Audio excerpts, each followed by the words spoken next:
There seems to be great confusion among Seventh-day Adventists about the source, timing, and manner of the coming of the final Sunday law that will crown Satan's scheme to take over the world and destroy those faithful to God. This seems strange, as Adventist understanding of the Sunday law development was always a central teaching of our church. But now there are many contradictory claims being made, especially on social media. So in this presentation, we will try to break down what we know through inspiration and what is being made up out of blatant speculation. First and foremost, I want to be clear that I will only accept facts supported by inspiration. If a theory about the Sunday law cannot be supported by God's inspired word, then I will reject it.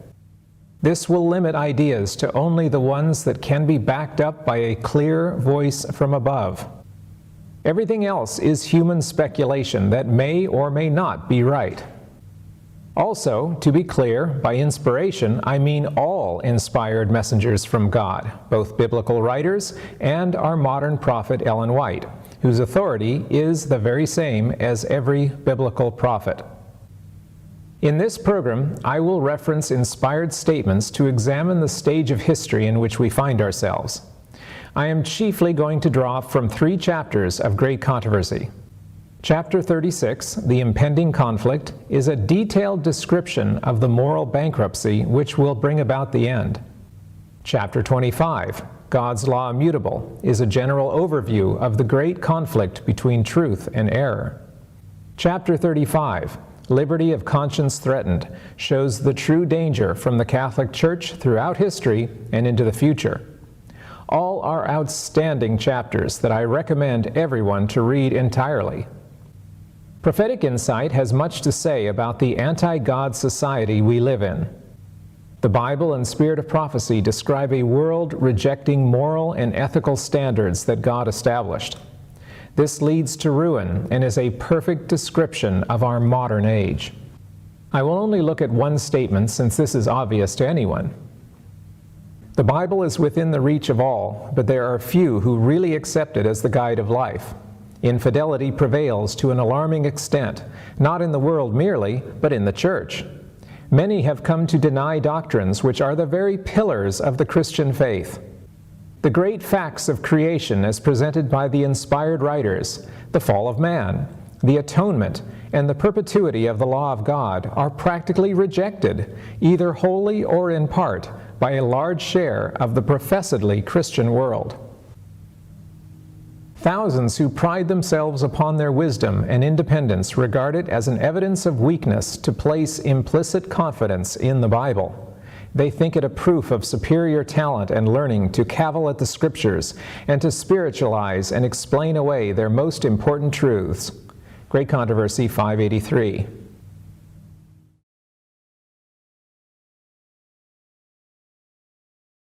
Earth's final events involve several major players setting everything in motion. Ellen White describes several distinct groups. In contrast to those who keep the commandments of God and have the faith of Jesus, the third angel points to another class, against whose errors a solemn and fearful warning is uttered.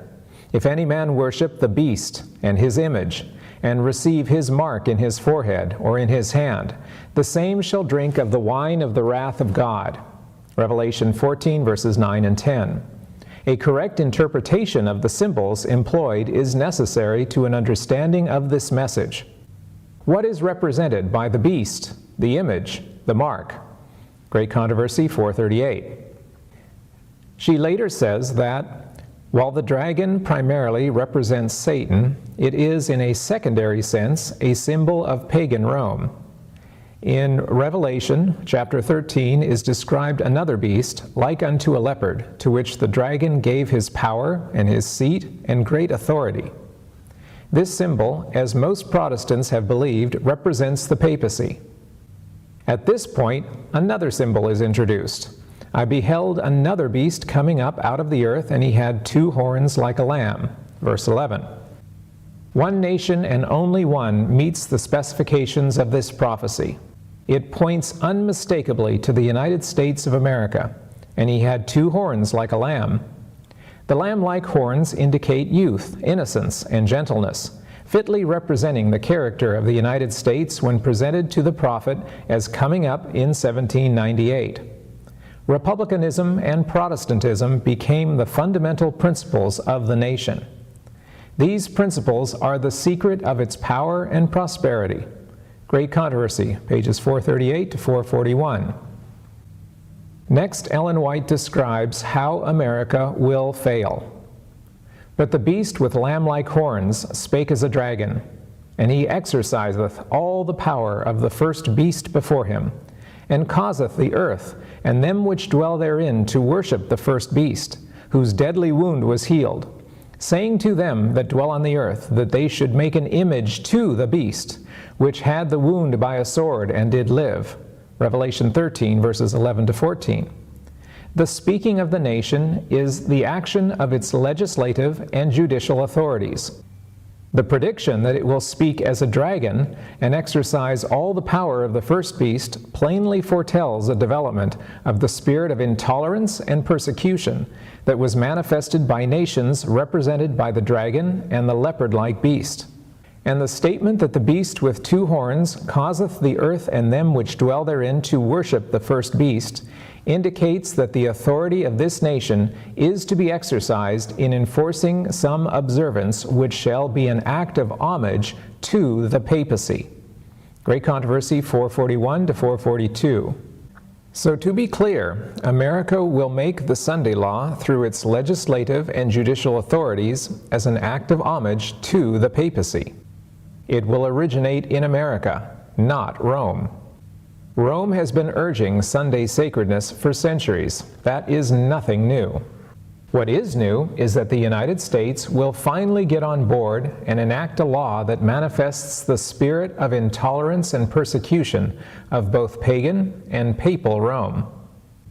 This is what America's future holds, according to prophecy. There will be several stages involved.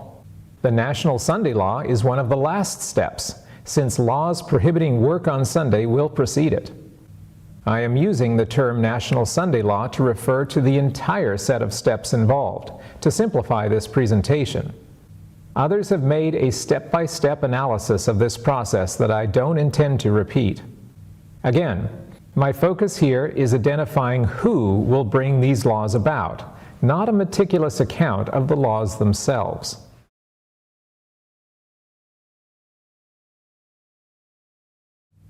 How does all of this fit with current events in our world today? What groups will be responsible for bringing about a national Sunday law? In order to answer this, we need to break down the major players in society today, especially as they relate to America. At the top of the entire chart must be set in stone the main entity that lies behind all efforts to create a false day of worship to which everyone must submit. This, of course, is the papacy, the leadership structure that runs the international Roman Catholic Church in all its many forms. As we know from Scripture and prophecy, Satan has been running this organization for over 1,500 years, and it is his main weapon of force to destroy the faithful throughout history. Since we are told that the papacy never changes, we know that despite all modern innovations and reforms, the papacy remains the enemy of God's people. And it doesn't matter if the current pope is an unpleasant individual or a compassionate one, as this is just window dressing for what really goes on behind the scenes. Everything we discuss in this presentation should be taken as local manifestations of the long-term plans and designs of the man of sin. Rome's potential and reason for success in domination is summarized nicely on pages 572 to 573 of Great Controversy. It, the papacy, is prepared for two classes of mankind, embracing nearly the whole world, those who would be saved by their merits and those who would be saved in their sins. Here is the secret of its power. A day of great intellectual darkness has been shown to be favorable to the success of the papacy. It will yet be demonstrated that a day of great intellectual light is equally favorable for its success. But in case you haven't noticed, we are told that we live in a Christian nation, not a Catholic one. Regardless of the accuracy of this statement as relating to the origins and purpose of America, the point is that Catholicism is not directly in charge of the United States, either in national government or in religious policy. The Catholic Church is well represented among the religions of America, but certainly not the supreme voice among the plurality of voices, both religious and secular. So the Catholic influence must be either indirect or secret in America, with other players taking the lead in changing America into something the papacy can control. I am focusing almost entirely on America because inspiration has told us that the instigation of the end-time events will begin here. As America, the land of religious liberty, shall unite with the papacy in forcing the conscience and compelling men to honor the false Sabbath, the people of every country on the globe will be led to follow her example. Testimonies, Volume 6, page 18. Despite many trends toward Catholic primacy in many parts of the world, we have clear revelation predicting the United States will be the epicenter of apostasy. This makes the papacy's lack of full power here so significant, since we are not interested in how Italy, or Spain, or Brazil will enact a Sunday law. Any understanding of end-time events will have to go through America. Now I am going to make a chart that lists those groups which might be the foolish agents of the papacy we are looking for. I am not going to list every political group out there fighting for power, as most are purely secular that really have no connection to our subject at hand. For example, I am completely excluding any faction of the financial world arguing about taxes, stock market principles, trickle-down economics, social welfare, etc. Likewise, I am omitting issues such as immigration, healthcare, racial injustice, infrastructure, science and technology. Whatever the many views on these types of issues, they are not really a part of Sunday law discussions, as they will all eventually fall into line with whatever precipitates the final events. So my list will only include movements and issues which have potential to be behind the moral decisions we are examining. I am also not going to oversimplify this into a Democrat versus Republican issue. There is no inherent value in either party, as they are both made up of many forces and factions, most of which are generally negative and a few positive. These umbrella groups contain many facets of what we will list, but the parties themselves are not what I am concerned with. Do not take this presentation as a rally to unite with either party, as America will not be saved by either group and will most likely be destroyed by both. Now, on the left of this chart, I will place the following groups and ideas. LGBTQ rights. This movement has grown in power and influence greatly over my lifetime, to the point that now the Supreme Court has established most of their aims, and now all of society is expected to conform to their principles. Climate reform. This faction pushes for laws that will reduce the impact of humanity on our climate, with the stated goal of saving life on Earth. Socialism, globalism. This should be one of the financial aspects that I promised not to include, but this has become a bigger issue than just a way of handling money. Many ideas of wealth control and social management are included in this. When you hear people talking about communists, New World Order, and the elite, this is what is being discussed. Trade unions.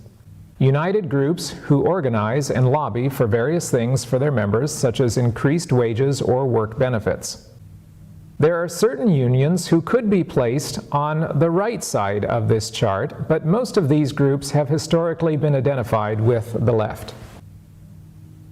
Now, on the right of this chart, I will place the following groups and ideas. Evangelicals. This is a broad term including many conservative Christian churches who are united only in their goals of achieving moral reform through political power. Not all evangelical churches are involved in politics, but most churches involved in politics are evangelical. Notice that there is no unified group of liberal churches on the left side of this chart. This is not because there are no liberal political churches, but because those churches are not unified as a power player like the evangelical churches are. Evangelicals rose to power in the 1970s and have become one of the most powerful blocs in the U.S. Christian dominionism, a concept held by many evangelicals which could be merged with the category above, but not all evangelicals believe it. This teaching holds that Christianity must eventually rule not only America, but the entire world, with moral biblical law above all secular law. Formerly, this idea was laughed to scorn in free America, but now its proponents are in key positions of our government, including the Supreme Court, and should not be taken lightly. Climate denial. This industry-led faction pretends climate change doesn't exist and works to prevent any reforms to laws and society that prevent climate pollution. Now we have a basic framework to identify the origin of Sunday laws. Everything to the left of this chart falls under the general term liberal, while everything on the right of this particular chart falls on the general term conservative. Many people on each side hold several of these positions, so I am not trying to split these all into isolated positions. But by and large, these two sides are completely opposed to each other. In fact, those on the left generally despise those on the right and vice versa. These comprise many aspects of our culture wars that agitate society. Now please note that I am not making any arguments here about the truth or falsehood of these various positions or groups. I have plenty to say about many of these topics elsewhere and have no need to repeat that here. The only question I am targeting here is which group or groups will cause the National Sunday Law to be passed in America. I have limited the options to those groups that are prominently mentioned by Adventist speakers as those who will bring about the end times. Many accusations are made against one or more of these groups, but do these claims have the support of inspiration? If not, what is the true source of these claims?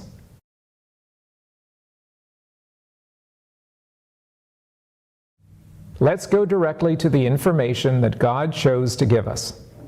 But what is the image to the beast, and how is it to be formed? The image is made by the two-horned beast, America, and is an image to the beast, Papacy. It is also called an image of the beast. Then to learn what the image is like and how it is to be formed, we must study the characteristics of the beast itself, the Papacy. In order for the United States to form an image of the beast, the religious power must so control the civil government that the authority of the state will also be employed by the church to accomplish her own ends. Great Controversy 443. This is one of the most significant sentences we will read. The only way the image to the beast will be formed, the only way, is that the religious power must control the civil government. The church in control of the state will be able to accomplish her own ends. Which church? Not the Catholic Church, as the religious power is an image to the beast, not the beast itself. Fortunately, God did not leave us in doubt on this issue. And now, as in former ages, He has worked through the church to further His designs. The religious organizations of the day have refused to listen to unpopular truths plainly brought to view in the Scriptures, and in combating them they have adopted interpretations and taken positions which have sown broadcast the seeds of skepticism. The teachings of religious leaders have opened the door to infidelity, to spiritualism, and to contempt for God's holy law. And upon these leaders rests a fearful responsibility for the iniquity that exists in the Christian world. Great Controversy 586 to 587. Protestant churches that have followed in the steps of Rome by forming alliances with worldly powers have manifested a similar desire to restrict liberty of conscience. The wide diversity of belief in the Protestant churches is regarded by many as decisive proof that no effort to secure a forced uniformity can ever be made. But there has been for years in churches of the Protestant faith a strong and growing sentiment in favor of a union based upon common points of doctrine. To secure such a union, the discussion of subjects upon which all were not agreed, however important they might be from a Bible standpoint, must necessarily be waived. Charles Beecher, in a sermon in the year 1846, declared that the ministry of the evangelical Protestant denominations is not only formed all the way up under a tremendous pressure of merely human fear, but they live and move and breathe in a state of things radically corrupt, and appealing every hour to every baser element of their nature to hush up the truth and bow the knee to the power of apostasy. When the leading churches of the United States, uniting upon such points of doctrine as are held by them in common, shall influence the state to enforce their decrees and to sustain their institutions, then Protestant America will have formed an image of the Roman hierarchy, and the infliction of civil penalties upon dissenters will inevitably result. The image to the beast represents that form of apostate Protestantism which will be developed when the Protestant churches shall seek the aid of the civil power for the enforcement of their dogmas. Great Controversy 443 to 445.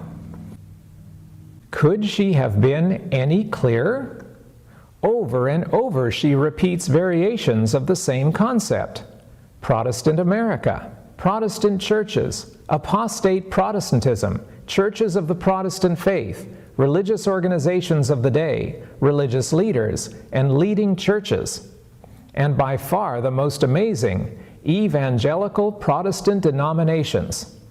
These are the very words used today for one of the foremost powers in American politics. This is not just a smoking gun. This is word-for-word prophecy being fulfilled. One more statement, just to be crystal clear. The Protestants of the United States will be foremost in stretching their hands across the gulf to grasp the hand of spiritualism. They will reach over the abyss to clasp hands with the Roman power. And under the influence of this threefold union, this country will follow in the steps of Rome in trampling on the rights of conscience. Great Controversy, page 588. Note that Protestants initiate both the union with spiritualism and the union with Rome. They are not dragged along by the Catholic Church or tricked by spiritualism. The Pope will not stop over to America and demand a Sunday law. Endless speculation on what the Pope is doing next is not only a waste of time, but it is a dangerous misdirection of our attention. The Protestant faction leads the way. They are the guilty party that lights the fuse of destruction. There is something that needs to be made very clear. When discussing evangelicals as a group, I do not intend to condemn individual members of the various churches involved. Many evangelicals are lovely people that believe strongly in what is right. Many of these will join with the remnant during the final events as the issues are made clearer. Just as we do not denounce individuals in the Catholic Church when we identify the beast of Revelation, so we do not denounce individuals in the evangelical movement when we identify the power that will set up the image to the beast. So our analysis should be over. We have looked at what divine inspiration tells us, and it has identified the agency that Rome will use in America to destroy our freedoms and create the Sunday law. The apostate, evangelical, Protestant denominations of America will be the direct cause of instituting the Sunday law and the persecution that goes along with it.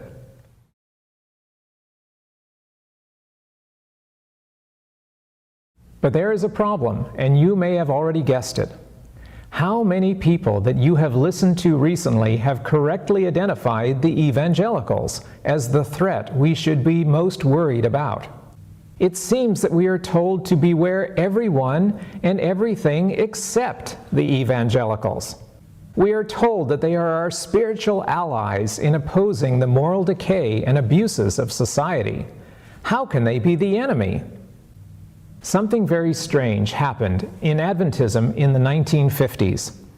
The leadership of the SDA Church began to meet with leaders of various evangelical denominations and discuss doctrines and ideas with them.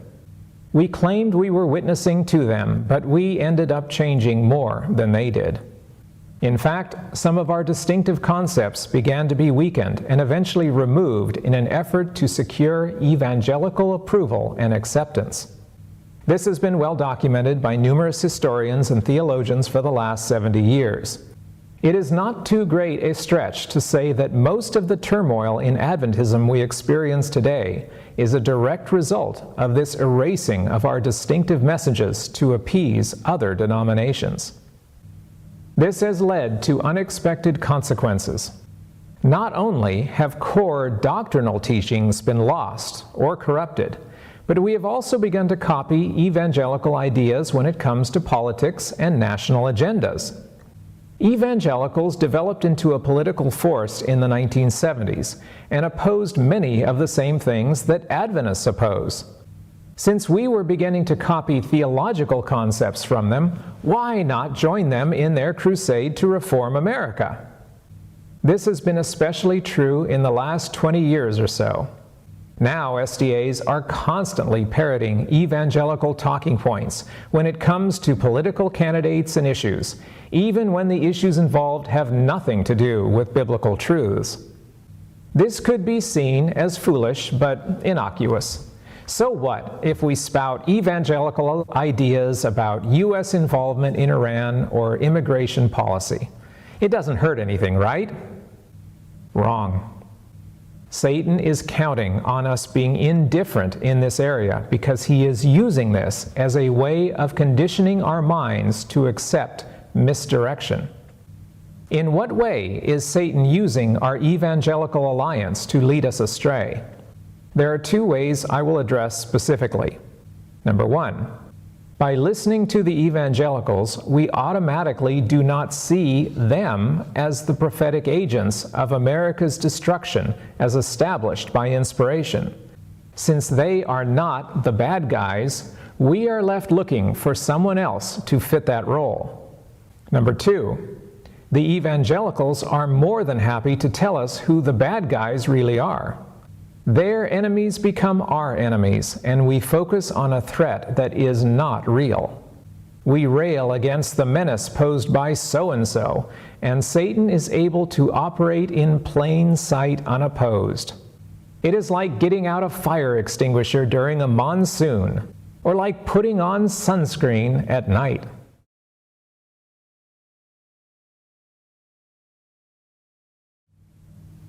Both points are serious consequences of our ignoring the messages of God given by His prophets to His people. Now let us go back to our chart of players with all of this in mind. We have already seen that on the right side of this chart, both evangelicals and Christian dominionism are culpable in bringing about the Sunday law. In fact, it is one of the underlying goals of the dominionists. So these very obviously must remain on this chart. Climate denial originates mostly from industry trying to avoid anything that hurts its profitability. They have no possible motive for an enforced day of rest, as that would hurt profits too. So we can scratch industry off the list. Now on the left side, we are left with a bit of a paradox. All of these are basically concepts originating from secular worldviews. That is certainly what the evangelicals claim. We are told that these are all godless infidels working to undermine the Christian nation God established. If that is true, then why would any of them want to pass Sunday legislation enforcing a national day of rest? Isn't it their goal to abolish all religion and replace it with atheism? Let's try to look at each group impartially to see if they have an agenda leading to a Sunday law. Would the LGBTQ rights movement be benefited by Sunday legislation? Not really. But many aspects of the gay rights agenda do come into conflict with religious liberty. Many prominent court cases turn on which right has priority.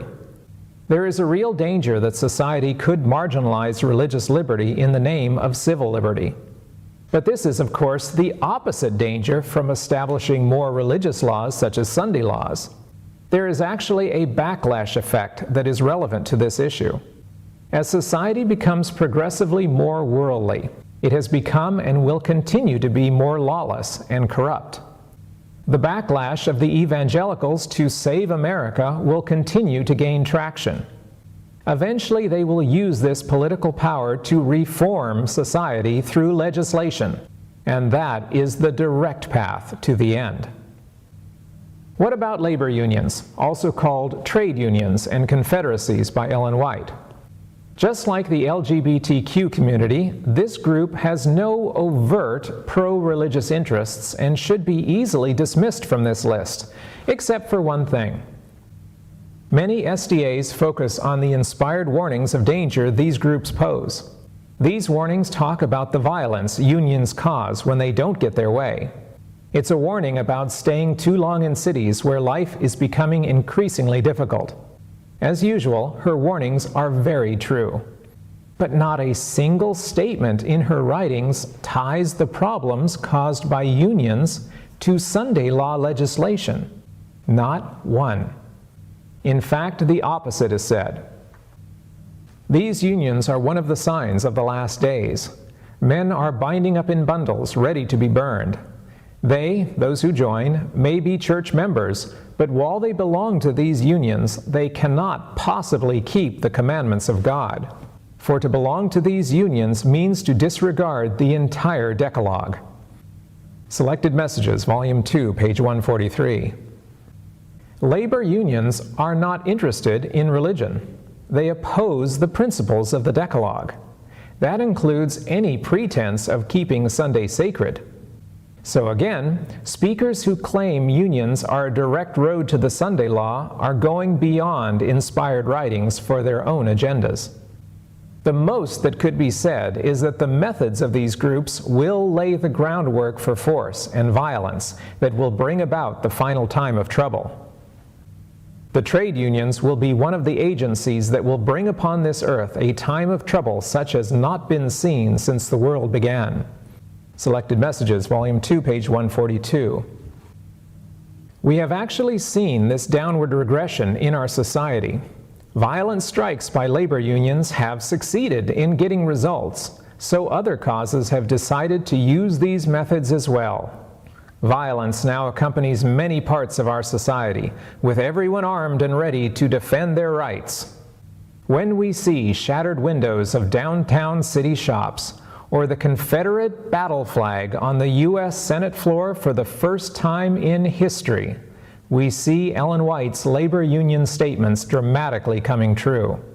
So labor unions set the stage for violence, but do not directly install Sunday laws. How about socialism, globalism? It has many tendrils and could potentially be dangerous to our way of life. But is socialism, globalism, really interested in Sunday laws? Look at any socialist, communist country over the last century and show where it has pushed a day of rest for religious reasons. I certainly have never discovered that in history. Quite the opposite. It is mostly based on an atheistic model that wants to destroy all trace of religion from its society. Karl Marx called religion the opiate of the people, and pure communism has tried to eradicate religion from every area it controls. So even though we are opposed to communism, it is very unlikely to bring on a Sunday crisis. It can't be ruled out, though. so let's leave it on the chart for now. That leaves climate reform, and I have saved it for last precisely because it is the main target these days as the vehicle which will bring on the end times. It is growing in influence and power, especially because of the change in administration taking place in 2021. Is this the Trojan horse that will burst open to destroy us all? Climate change activists are complex and multifaceted. There are people from all religions who support this cause. It is not actually a New Age or atheistic movement. But the leadership is said to be totally non-religious, and that may well be true. But that is not really the point. The movement's goals are stated to be the restoration of Earth's ecosystems to preserve its ability to sustain life. Its enemies accuse it of wanting to destroy our economy, destroy our way of life, or just destroy us altogether. Again, I am not looking to solve this dispute here. I have written a lot on this subject elsewhere, especially my article, Many, Many Tekel, so I will not repeat that here. The real question is, would the climate reform movement want a Sunday law? Yes and no. Many environmentalists have proposed a day of non-activity as a way of reducing energy consumption. But they don't really care what day it would be. Tuesday is just as good as Sunday. If they could get a movement together of religious groups on board with Sunday, they would be more than happy to make that deal. But not because they believe in Sunday sacredness. The Pope recently came out in support of climate reform, so now everyone assumes the climate reform movement is just a tool of the papacy. Again, I am not trying to solve this controversy here. If the climate reform movement is sincere in its stated goals, then they have no reason to care about Sunday laws. If the movement is a sinister front for the Roman Catholic agenda, then all of their attempts to save the planet are just a front to hide their true agenda. So I will not rule out the latter possibility from an objective point of view. So two possible options, climate reform and socialism, remain on the left as players that could cause the Sunday crisis. Are any of our four remaining candidates on both sides capable of bringing about a Sunday crisis? Absolutely. Any of them could. So how do we know for sure? How do we choose? The answer is inspiration. God would certainly warn us where to look for this great danger. To date, I have yet to read a single statement from the Bible or Ellen White that tells us that either climate reform or socialism is Satan's agent of end-time destruction.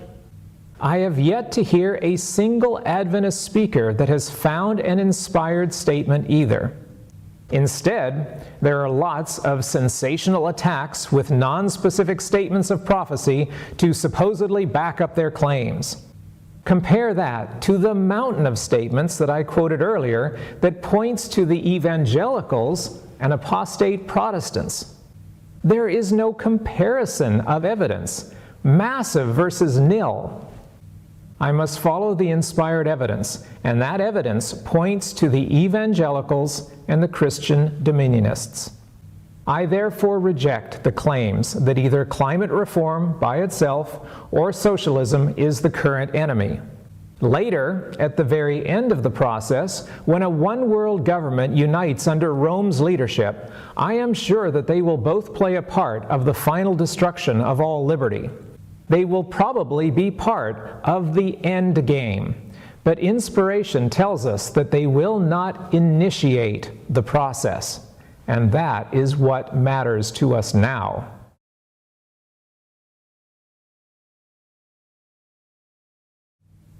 So why is there so much antagonism from SDAs against these groups, since there is no real proof from inspiration? The answer is due to what I discussed earlier, our following the example of the politics of the evangelicals. Evangelicals, as members of the right side of the spectrum, hate everything on the left side of the spectrum. With a few exceptions, evangelicals have rejected climate reform as heresy and socialism as the policy of the devil. They endlessly rail against these as some of their main enemies. So SDAs, as part of our susceptibility to the evangelical worldview, have mimicked their antagonisms and prejudices. The only original idea SDAs have added to these concepts is the Sunday law issue itself, since evangelicals never bring this topic up, except to promote it. Let us make no mistake. Evangelicals in general hate Adventism. They always have. They have called us a cult. They have disparaged us as non-Christian, and a prominent one said specifically, "I curse the seventh-day Sabbath." They have said less against us recently as we have become increasingly subservient to them. But they are not our friends. So why do we try to be their friends? Every time I hear an Adventist attack on socialism or climate reform, I hear Pat Robertson's or James Dobson's voice echoing in the background. Remember what Ellen White said about apostate Protestantism. The line of distinction between professed Christians and the ungodly is now hardly distinguishable. Church members love what the world loves and are ready to join with them, and Satan determines to unite them in one body and thus strengthen his cause by sweeping all into the ranks of spiritualism. Papists who boast of miracles as a certain sign of the true church will be readily deceived by this wonder-working power, and Protestants, having cast away the shield of truth, will also be deluded. Great Controversy, page 588. When we look at the big picture of who is going to create the image to the beast in America, we find the most remarkable paradox. The ones who are going to do this demonic act of papal imitation, the evangelicals, are the ones crying the loudest about the dangers of the left. This is misdirection and guile. Those who fall for this trap will be shocked when prophecy is fulfilled and the true enemy turns out to be those who handed us false information, pretending to be our ally. An article in Liberty magazine had an illustration that summarized this perfectly. A hideous giant face of a deep-sea anglerfish dangles a glowing white lure like a fishing rod on her forehead. Mesmerized by the shining light, a small yellow fish stares raptly at the lure, totally unaware of the toothy mouth opening up behind him. Once again, I don't have to make this claim by guesswork. Inspiration has already spelled this out conclusively. As the Protestant churches reject the clear, scriptural arguments in defense of God's law, they will long to silence those whose faith they cannot overthrow by the Bible.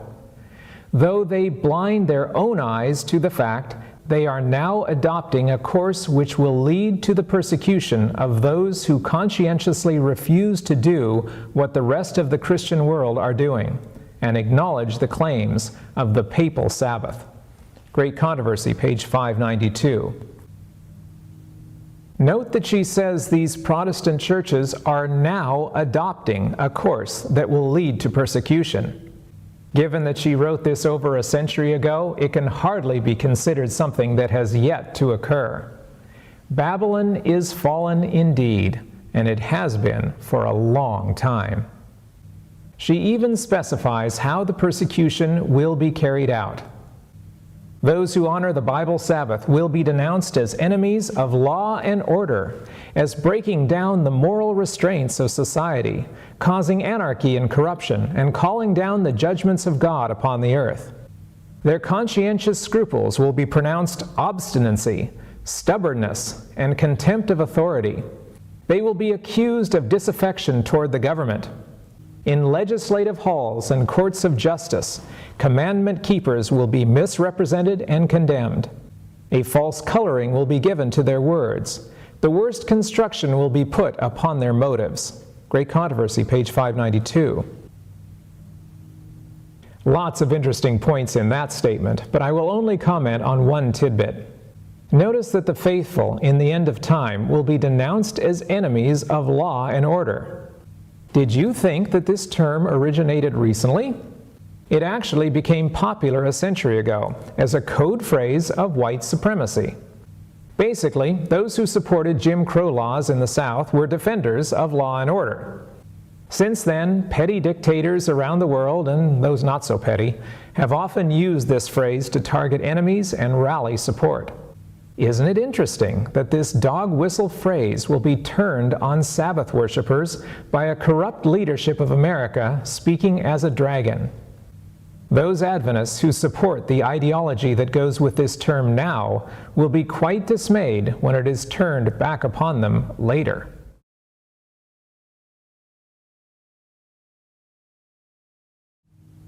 Now I will address one more point that is badly misunderstood by many Adventists: the secret Sunday law.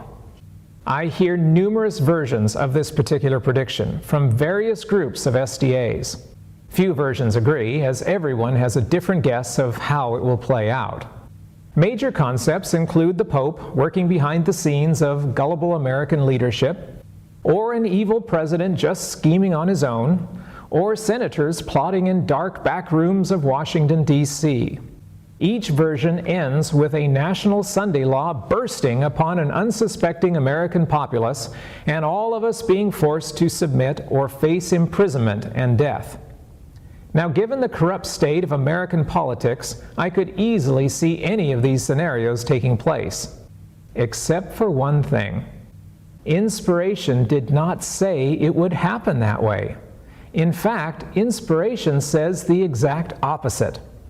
Please read carefully what the Holy Spirit told us would take place, instead of what modern predictors say. The dignitaries of church and state will unite to bribe, persuade, or compel all classes to honor the Sunday. The lack of divine authority will be supplied by oppressive enactments.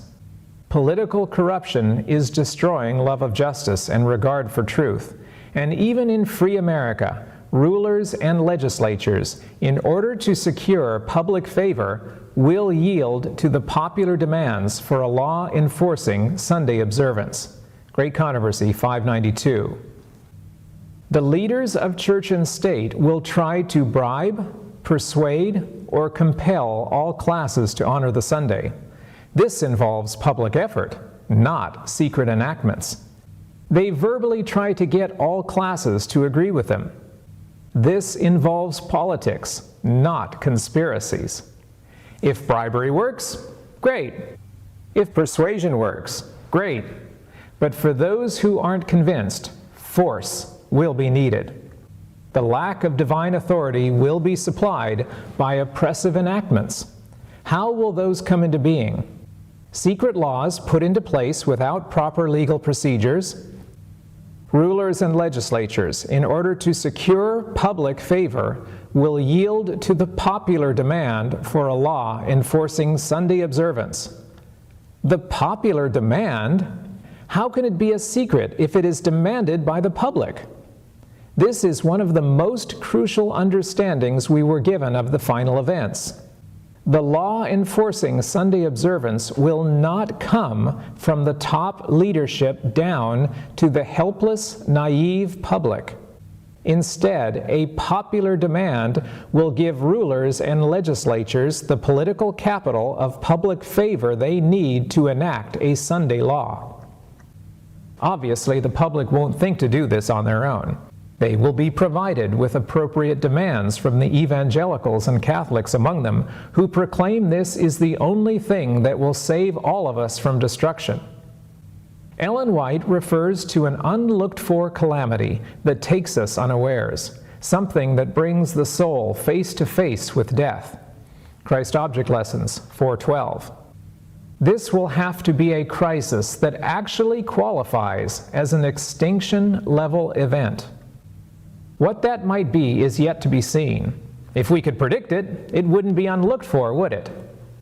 That eliminates climate change as the potential calamity, since it is anything but unlooked for.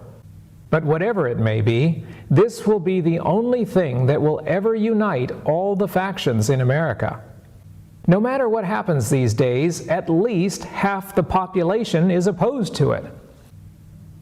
Something terrible is still coming that will get everyone on the same page. Worship on Sunday, or we are all going to die. Since there is no point in speculating beyond inspiration, I will leave it at that. The key point is that the Sunday law is incapable of being kept secret. It is impossible to mesh any form of a secret American Sunday law with God's Word. Every time you hear any Adventist speaker talk about any form of a secret Sunday law, you automatically should know that the speaker has neglected to consider clear statements from Ellen White. In fact, there have been many who have already predicted that the Sunday law would be enacted. A high-profile prediction targeted spring of 2019. Unfortunately for them, those dates have already come and gone with no sign of their foolish predictions coming true. Unfounded claims like this accomplish two negative things. They destroy the credibility of these false prophets, and rightly so. But they also damage Adventist witnessing to those who we are trying to reach with the three angels' messages.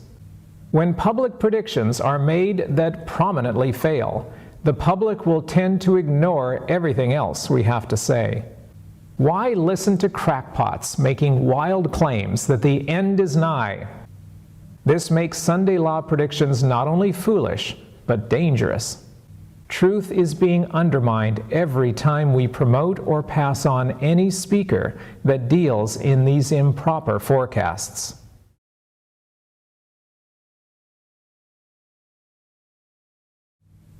There is a reason claims like this are rising to prominence. There is a tendency among faithful, conservative Adventists to be wary of what has been labeled liberal Adventists. We don't listen to them because they don't believe in what we believe. But a conservative speaker is safe to listen to, right? Not necessarily. Obviously, due to the recent evangelical infiltration into Adventism, a conservative can repeat evangelical errors of theology just as easily as a liberal can. But the reality is that this is not a surprise development. Ellen White predicted this exact problem over 150 years ago. The work which the Church has failed to do in a time of peace and prosperity, she will have to do in a terrible crisis under most discouraging, forbidding circumstances. And at that time, the superficial, conservative class, whose influence has steadily retarded the progress of the work, will renounce the faith and take their stand with its avowed enemies, toward whom their sympathies have long been tending. Testimonies, Volume 5, 463. Now we see her prophecy coming true. A superficial conservative class is focusing on signs and enemies and conspiracies, looking at the outward surface of events and ignoring the real issues of heart preparation and character development. This is dangerous for all of us, as they have retarded the progress of the work, and eventually they will take their stand with its avowed enemies. Right now, many conservative Adventists are sympathizing with the Evangelicals, both in theology and politics, and according to inspiration will eventually join them. I can't begin to count how many times a sincere, faithful, well-meaning Adventist has basically said to me that so-and-so is safe to listen to because he or she is conservative. Unfortunately, if this was ever true, it certainly is no longer true. The standard is not liberal or conservative, but rather if someone is faithful to inspiration. So that's our examination of these critical end-time issues. We have looked at various controversial aspects of how the end will play out and who will initiate key features of the process. I will now restate what I said earlier in this program. I have no wish to drive anyone into the arms of either political party, as they are both bankrupt and dangerous. Where should our loyalty be placed? To a political party? To a country? To a prominent speaker that says really exciting things? To an internet blogger? To a popular conspiracy theory? Honestly, as Seventh-day Adventists, shouldn't our loyalty always be first to the Bible and the spirit of prophecy? Ellen White stated a clear principle when she described the Sabbath or Sunday discussions of the early Adventist movement. And those who did not search the Scriptures for themselves were content to accept conclusions that were in accordance with their desires. Great Controversy 455. As an illustration, I am going to use this laptop to represent the internet and all the writers and speakers who promote their ideas on it. I am going to use this copy of the Spirit of Prophecy to represent the writings of inspiration that God has chosen to reveal to His followers. These two sources of information are mostly incompatible. So you are faced with a choice. Which of these two is going to be your most important source of truth? Which is most vital? You can't just flippantly say inspiration if you are believing and repeating the false views rampant on the internet. If you accept or promote secret Sunday laws, you are placing the internet above inspiration. If you accept or promote dates for Sunday laws, you are placing the internet above inspiration. If you accept or promote sources of Sunday laws from anywhere other than apostate Protestantism, you are placing the internet above inspiration. Please don't place the internet above inspiration. We must limit our presentations to what we can support by inspiration. Speculation has no place in the three angels' messages. Every time we say anything that is either contradicted or unsupported by clear testimonies, we dilute or destroy the purity of our end-time witness. If you can prove a claim by clear statements of prophetic messengers, then by all means promote it boldly. But if your source is so-and-so who works inside such and such an organization and has exciting information to share about what only they know, then you are officially putting inspiration into the secondary position. Never substitute conspiracies or political grudges for actual testimony from heaven. If the internet is placed above inspiration, the messages produced are utterly doomed. Now that we have examined the big picture of who will bring about the Sunday law, let's look once more at a quotation that we read earlier. In order for the United States to form an image of the beast, the religious power must so control the civil government that the authority of the state will also be employed by the church to accomplish her own ends. Great Controversy 443. Doesn't that put everything we have looked at into crystal clear perspective? The only way this will happen is by the apostate evangelical churches taking control of our government. We aren't quite there yet, but we have been coming closer. In the end, we have to stand against all efforts to destroy the liberties we hold dear. But our primary duty, heart preparation and character development, must always stay front and center, since that is the true instigator of the earth's final events.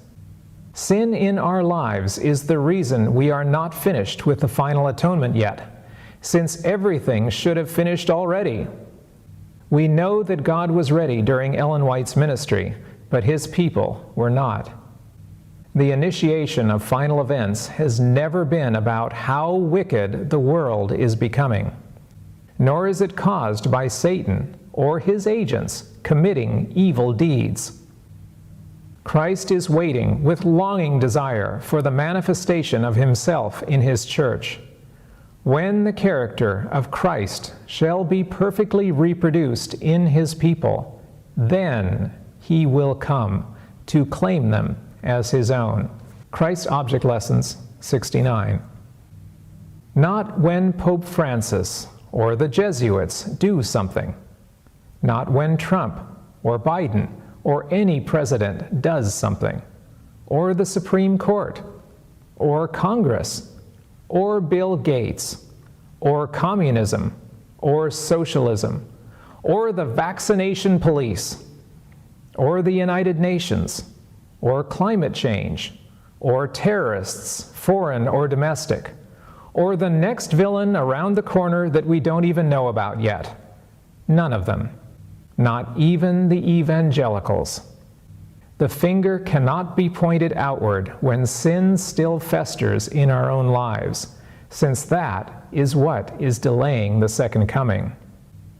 Holiness requires sacrifice, sacrifice of self on the rock of ages. Then and only then will he have what he is waiting for, and then we can finally go home.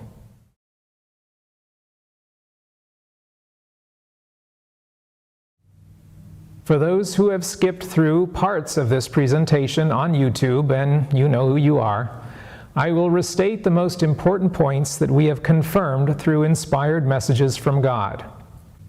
1. The papacy is the enemy, always, and not to be trusted. 2.